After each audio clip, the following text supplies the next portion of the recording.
नमस्कार दोस्तों, मेरे इस मंच पर मैं अभिसार शर्मा आपका स्वागत करता हूं इस अपील के साथ कि मेरे इस पेज को सब्सक्राइब कीजिए और हां उस बेल आइकन को दबाइए ताकि जैसे ही मैं कोई शो करूं सीधे आपके मोबाइल फोन्स तक पहुंच जाए।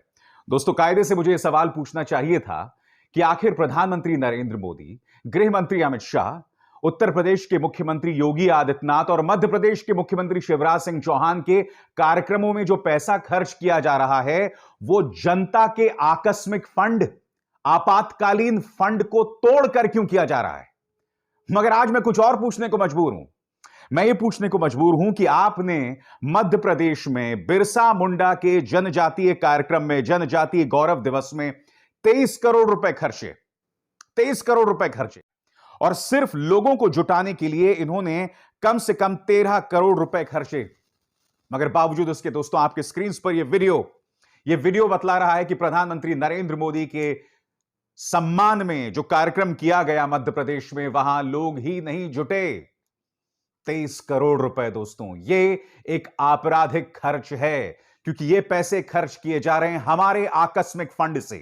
वो फंड दोस्तों जिसका इस्तेमाल किया जाता है बीमारियों से लड़ने के लिए, आतंकवाद से लड़ने के लिए, आपदाओं से लड़ने के लिए, और उस फंड से 13 करोड़ इस्तेमाल करने के बावजूद भी भीड़ नहीं जुट रही है।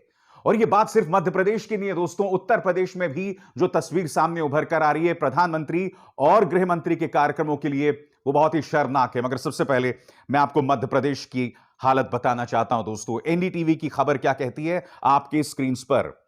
भोपाल के जमहूरी बाग मैदान में जनजातीय गौरव दिवस, प्रधानमंत्री नरेंद्र मोदी के आगमन को लेकर बीजेपी की ओर से दावा किया गया कि इसमें 2.5 लाख से ज्यादा लोगों ने शिरकत की। बीजेपी का कहना है कि इसमें मध्य प्रदेश के 52 जिलों के अलग अलग इलाकों से आदिवासी समुदाय के लोग शामिल हुए। हालांकि हकीकत कुछ और ही बयां करती नजर आई। जनसभा स्थल पर बहुत सारी कुर्सियां खाली नजर आई। प्रधानमंत्री मोदी, जो बहुत सारे लोग सुनने आए थे, वो बीच में ही बाहर जाते नजर आए। मंच से प्रधानमंत्री मोदी के भाषण के दौरान भी ऐसा नजारा दिखा, यानी कि दो तस्वीरें सामने उभर कर आ रही थी। पहली बात, इन्होंने कहा हमने 2.5 लाख लोग जो हैं वो लेकर आए, बावजूद इसके कुर्सियां खाली। दूसरी बात, जब प्रधानमंत्री भाषण दे रहे थे, उस भाषण के दौरान जो है लोग छोड़ छोड़कर जा रहे थे। वही है ना दोस्तों कि भाषण के जरिए आप जनता को और कितना मूर्ख बनाइएगा। जनता कभी ना कभी तो उब ही जाएगी। बात यहां नहीं रुकती। एनडीटीवी क्या कहता है। बीजेपी सरकार का एक और दावा है कि वो आदिवासियों के लिए कई कल्याणकारी योजनाएं लेकर आई है जिससे लाखों की संख्या से लोग लाभान्वित हुए हैं। हालांकि जनसभा स्थल पर खाली कुर्सियां पार्टी के लिए चिंता पैदा करने वाली है। रैली स्थल के सबसे पीछे की ओर कुर्सियां आखिरी वक्त तक नहीं भर सकी।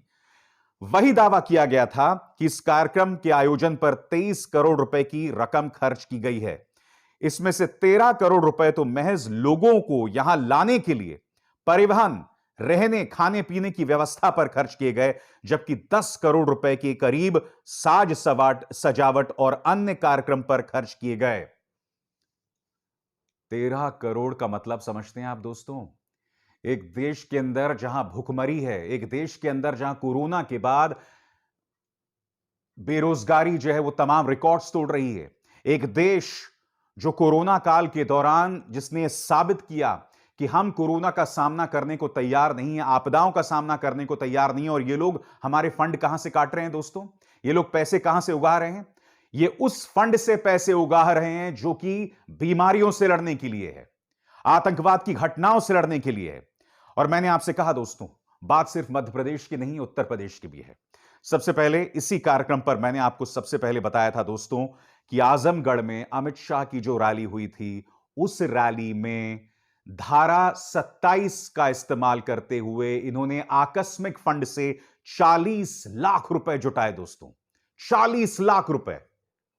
दोस्तों, अगर उस कार्यक्रम के अंदर जनता के हित की बात की जा रही होती तो बात समझ आती, मगर उस कार्यक्रम के अंदर जहां 40 लाख रुपए आपकी जेब से निकाले गए, उस कार्यक्रम के अंदर अमित शाह क्या बातें कर रहे थे?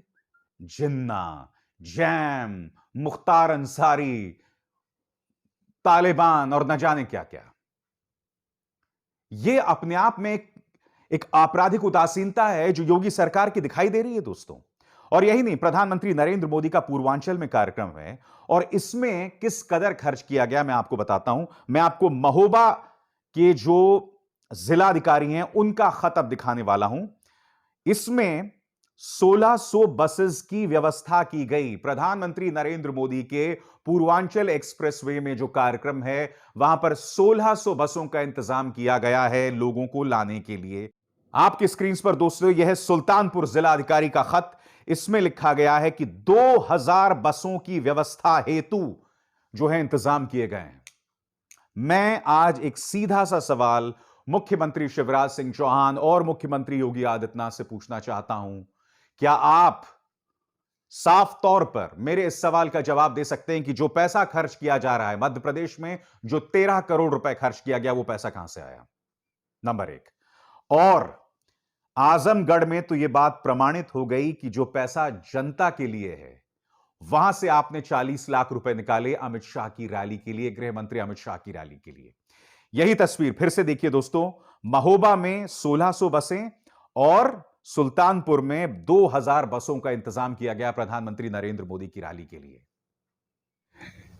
इस बीच बीजेपी सरकार की फिजूल खर्ची पर कांग्रेस नेता प्रियंका गांधी वाड्रा ने करारा हमला बोला है। उन्होंने 3 अखबारों की कतरनों का सहारा लेकर यह ट्वीट किया है। लॉकडाउन के दौरान जब दिल्ली से लाखों श्रमिक भाई बहन पैदल चलकर उत्तर प्रदेश में अपने गांव की तरफ लौट रहे थे, उस समय भाजपा सरकार ने श्रमिकों को बसें उपलब्ध नहीं कराई थी। वहीं प्रधानमंत्री और गृह मंत्री की रैलियों में भीड़ लाने के लिए सरकार जनता की गाढ़ी कमाई के करोड़ों रुपए खर्च रही है। उत्तर प्रदेश के गांव-गांव में भाजपा के प्रति गहरी नाराजगी है। भाजपा की जुमलों की दुकान, फीके पकवान वाली राजनीति को बच्चा बच्चा समझ चुका है। इसलिए करोड़ों लगाकर बस चेहरा बचाने की कवायद चल रही है। भारतीय जनता पार्टी का सिर्फ एक मकसद रह गया है दोस्तों कि किसी भी कीमत पर हमें चुनाव जीतना है और उसके लिए जनता की समस्याओं को अगर हम हाशिए पर डालते रहें तो कोई फर्क नहीं पड़ने वाला है। ऐसा नहीं है कि आजाद भारत के इतिहास में कभी सरकारों ने सरकारी पैसे को बर्बाद नहीं किया। सरकारी पैसों की लूट तो हर तरफ चलती रही है, मगर इस तरह से चुनावी रैलियों के लिए, और अभी तो चुनावी मौसम भी नहीं है मध्य प्रदेश के अंदर। उत्तर प्रदेश में भी अभी कायदे से चुनाव आचार संहिता लागू नहीं हुई है। मैं कहता हूं जब चुनाव आचार संहिता लागू हो जाए उसके बाद आप अपनी चुनावी सभाएं शुरू करें, खासकर इस बात की पृष्ठभूमि में कि आप जानते हैं कि उत्तर प्रदेश के चुनावों में नौकरी एक बहुत बड़ा मुद्दा है। बावजूद इसके आप ये तमाम हरकतें कर रहे हैं। यह बात किसी के भी समझ के परे है और अक्षम्य है, नाकाबिले माफी है। यह बात मैं जानता हूं कि इनके चाटुकार आके कमेंट सेक्शन में जो है बिल्कुल अनाप शनाप बातें करते हैं, मगर मैं आपसे बहुत ही विनम्रता से सवाल पूछना चाहता हूं। आप में से कोई एक भी मुझे बताइए, आप इसे कैसे सही ठहरा सकते हैं कि आजमगढ़ में 40 लाख रुपए निकाले गए दोस्तों आकस्मिक फंड से, वो फंड जो कि जनता के पैसे का है। आप इस सरकार के समर्थक हो सकते हैं, इस पॉलिटिकल पार्टी के समर्थक हो सकते हैं, मगर क्या इस आंकड़े को आप जायज ठहरा सकते हैं? और मैं जानना चाहता हूं मध्य प्रदेश के अंदर जो भाजपा के समर्थक हैं, 13 करोड़ और खर्च किया तो किया, वहां जनता ही नहीं पहुंची। और 13 करोड़ दिया आपने, खाने के लिए पैसे दिए, उन्हें रहने के लिए पैसे दिए, मगर फिर भी जो ट्राइबल्स आए थे वो प्रधानमंत्री के भाषण के बीच में ही छोड़ के जाने लग गए। यह अपने आप में बहुत बड़ी गलती है जिसे माफ नहीं किया जा सकता। और दोस्तों इस मंच पर मैं इस तरह के मुद्दे आपके सामने लगातार लाते रहूंगा। अभिसार शर्मा को दीजिए इजाजत। नमस्कार।